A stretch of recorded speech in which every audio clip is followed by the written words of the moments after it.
안녕하세요. 모멘토의 부동산 역사. 오늘은 조선시대 임금 10번째 임금 연산군에 대해서 얘기해 보도록 하겠습니다.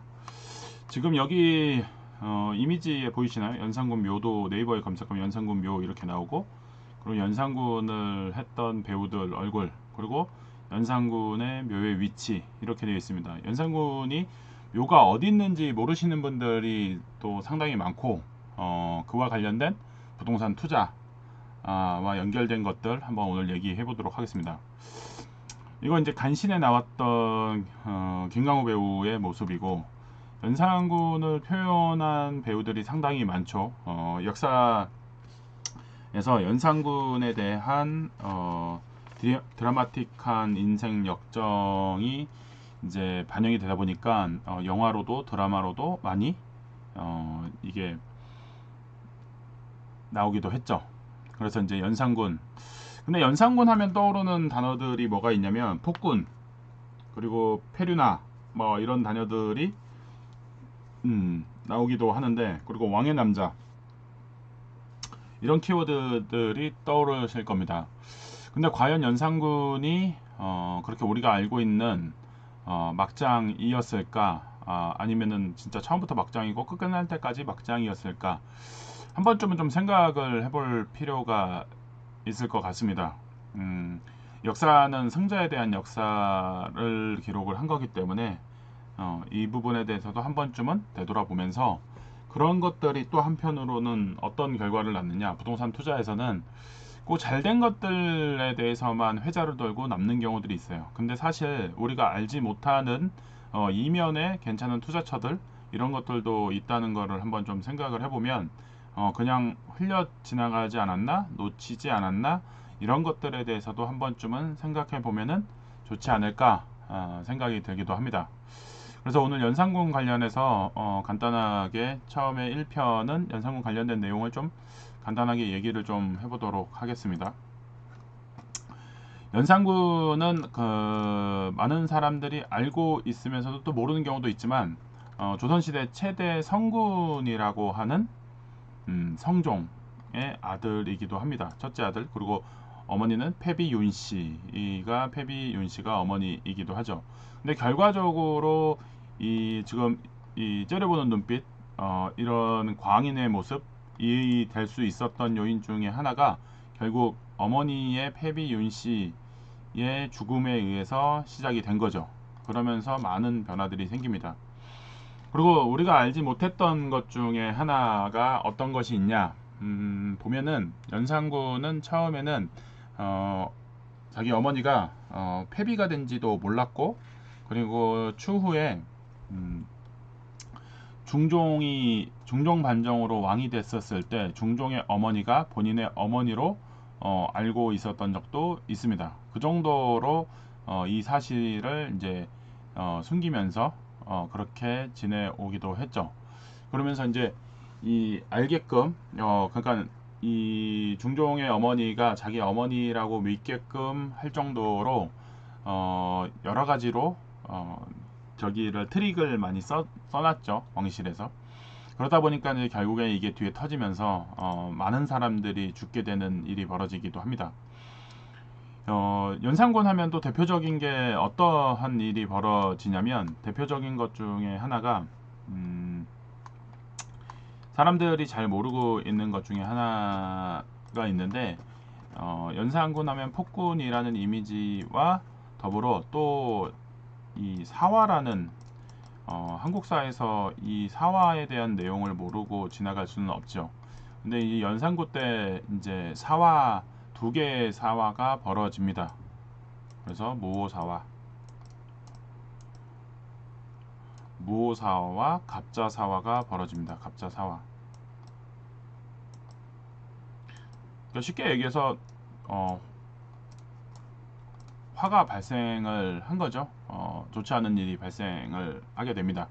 이거를 뭐 구체적으로 하다 그러면 한두 것도 없고, 무오사화 같은 경우에는 이게 연산군의 폭정을 나타내는 것은 절대 아닙니다. 오히려 이거 같은 경우에는, 무오사화 같은 경우에는 왕권 강화의 측면에도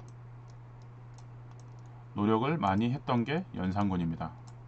이 무오사화에 일어나게 된 계기는 김종직의 조의제문이라는 내용이 있는데, 이게 세종의 계유정난을 비난하는 내용으로 되어 있어서 이 부분에 대해서 연산군이 화를 내면서 이 부분에 대해서 이제 사화가 일어나게 되는 거죠. 그러면 그 세조가 누구냐? 수양대군이죠. 단종을 쫓아내고 왕이 된. 그러면 세조의 다음 왕이 누구냐? 보면은 예종입니다. 예종은 아이고 못하네. 예종은 세조의 아들이죠. 근데 또 하나가 예종에게 또 큰 아들이 이렇게 큰 아들이 있었는데, 큰 아들은 일찍 죽게 되죠. 그러면서 큰 아들의 둘째 아들인 자을산군이 누가 되냐? 연산군의 아버지 성종이 됩니다. 성종. 이렇게 되면서 연산군. 그러면 이제 세조가 누군지 알겠죠? 세조는 연산군의 할아버지입니다.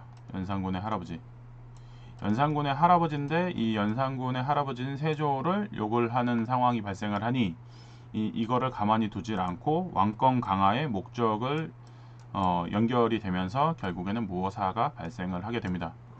이렇듯이 연산군에 대해서 우리가 알고 있는 것처럼 그냥 폭군의 이미지가 아니라 왕권 강화, 그리고 이 성종대에 이어서 태평성대를 이루려고 노력을 합니다. 그런데 이제 우리가 알고 있는 문제의 사화가 발생을 하죠. 그 문제의 사화가 어떤 사화냐? 이 갑자사화입니다. 이 갑자사화는 자기 어머니인 패비윤 씨가 사약을 받고 죽게 됐다는 거, 그리고 성종의 후궁들에 의해서 그렇게 패비가 되고 쫓겨나는 상황이 됐다는 걸 알게 되면서 이제 완전 돌아버리는 상황이 되면서 이제 똘끼가 장렬을 하게 됩니다. 그러다 보니까는 요 사안들이 접어들면서 시대가 이제 상황이 급격하게 안 좋아지는 모습으로 바뀌죠. 이게 연산군 10년 즉위한 지 10년을 전후로 해서 요 시기에 변화가 일어납니다. 그렇다면 연산군은 토탈 약 12년의 재위기간이 있었는데 11년 몇 개월입니다. 12년 기간 동안에 포악질을 했던 부분은 이 후반부입니다. 후반부. 그런데 이 후반부의 악질이 결국에는 연산군 전체를 대변하게 되는 상황이 됩니다. 그래서 오늘 얘기하려고 하는 부동산하고 연결된 거에 연산군이 이렇게 된 거하고 부동산하고 무슨 관계가 있냐 라고 얘기를 하실 수가 있어요. 이렇게 이런 포악질로 인해서 어떻게 되냐? 중종 반정이 일어나게 됩니다. 중종 반정이 일어나게 되면서 폐위가 되죠. 폐위가 돼서 바로 죽지는 않습니다. 폐위가 돼서 바로 죽지는 않고 강화도로 유배가 당하게 됩니다. 강화도 유배를 갔다가 첫 번째는 강화도로 갔다가 두 번째는 교동으로 유배를 가게 되죠. 그래서 교동 유배를 떠나고 나서 교동에서 결국에는 이제 죽게 됩니다. 죽고 나서 그 교동에 큰 홍수가 일어나게 되면서 결국에는 지금 여기 보시는 것처럼 여기 묘가 있죠. 여기가 어디냐? 도봉구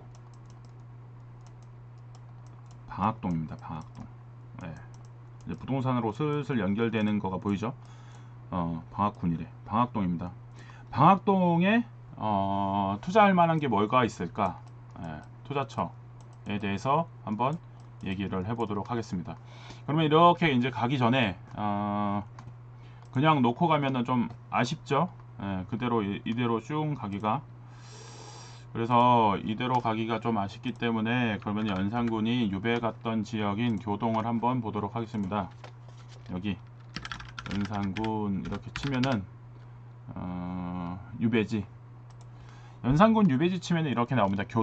교동이 위치가 어딘지 몰랐던 사람들도 있을 텐데 이렇게 보시면은 강화도입니다. 강화도 바로 옆에 큰 섬이 있는데 성모도하고 교동도 두 개가 있습니다.